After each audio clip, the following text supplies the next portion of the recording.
the Big Apple, the energy, the number one city in the world. I've seen it go down to its knees where it is right now. As you can see behind me, a few people scattered around, a few people in Macy's store, a few people on the sidewalk. Most everything boarded up, most everything closed. What could have done this? What could have done this to the number one city in the world and the number one nation in the world? What terrible catastrophe could have befallen us? What a germ, a tiny microscopic germ did this. Wow, I'm thinking of War of the Worlds. Remember War of the Worlds, where the Martians invade us and they have machines and giant creature machines that are killing everybody, and then all of a sudden they all stop moving because our germs killed them. Well, it looks like our germs have turned on us. Somehow we've been convinced the germs are, in control. And so New York City has come basically to a standstill, and many American cities are following along. And in the hopes I don't step on any toes, so they take off my video here, I'm just going to continue and say I'm talking about history. Okay, I'm talking about what happened in our nation.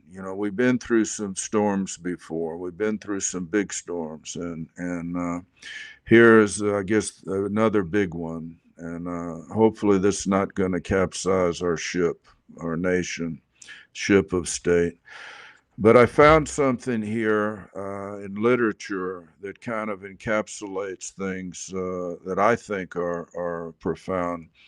And there's a poem written in 1865 commemorating the death of Abraham Lincoln by Walt Whitman. It's a poem. It's called "O Captain, My Captain."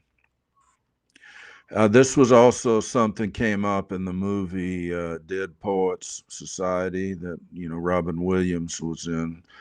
But this was the original poem, and it was written in tribute to the fallen leader Abraham Lincoln, who was a Republican, by the way. And so I'm not going to go on either side of that two-party spectrum.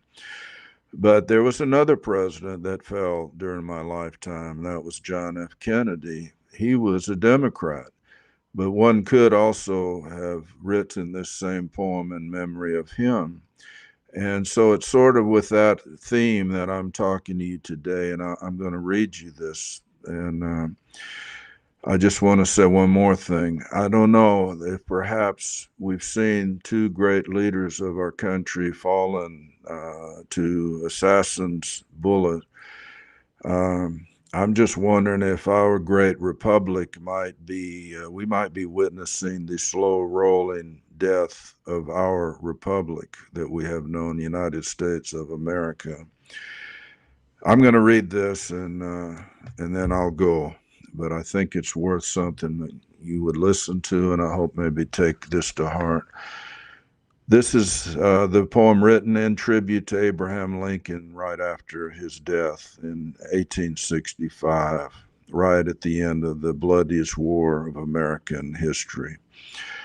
O Captain, my Captain, our fearful trip is done. The ship has weathered every rack, the prize we sought is won. The port is near, the bells I hear, the people all exulting, while follow eyes the steady keel, the vessel grim and daring. But, oh heart, heart, heart, oh the bleeding drops of red, where on the deck my captain lies, fallen, cold and dead. O Captain, my Captain, rise up and hear the bells. Rise up, for you the flag is flung, for you the bugle trills. For you, bouquets and ribbon wreaths, for you the shores are crowding. For you, they call the swaying mass, their eager faces turning. Here, Captain, dear Father, this arm beneath your head. It is some dream that on the deck you're fallen, cold and dead. My captain does not answer. His lips are pale and still. My father does not feel my arm. He has no pulse, no will. The ship is anchored safe and sound, its voyage closed and done. From fearful trip, the victor ship comes in with object won. Exult, O shores, and ring, O bells, but I with mournful tread walk the deck my captain lies, fallen, cold and dead. Well, that was one man's response to the death of a great leader that brought America through a very, very difficult time. Then we had another president fall, November 22nd, 1963. He was another great leader. And now we're looking at another time when we are facing the same slow roll death of our republic. We hope not. We hope not. The fate hangs in the balance. The scales are tilted hard, but it's not over yet. It's not over yet. We put our faith in God. Thanks. Thanks. God bless. We hope to see you again soon. Aloha. Out.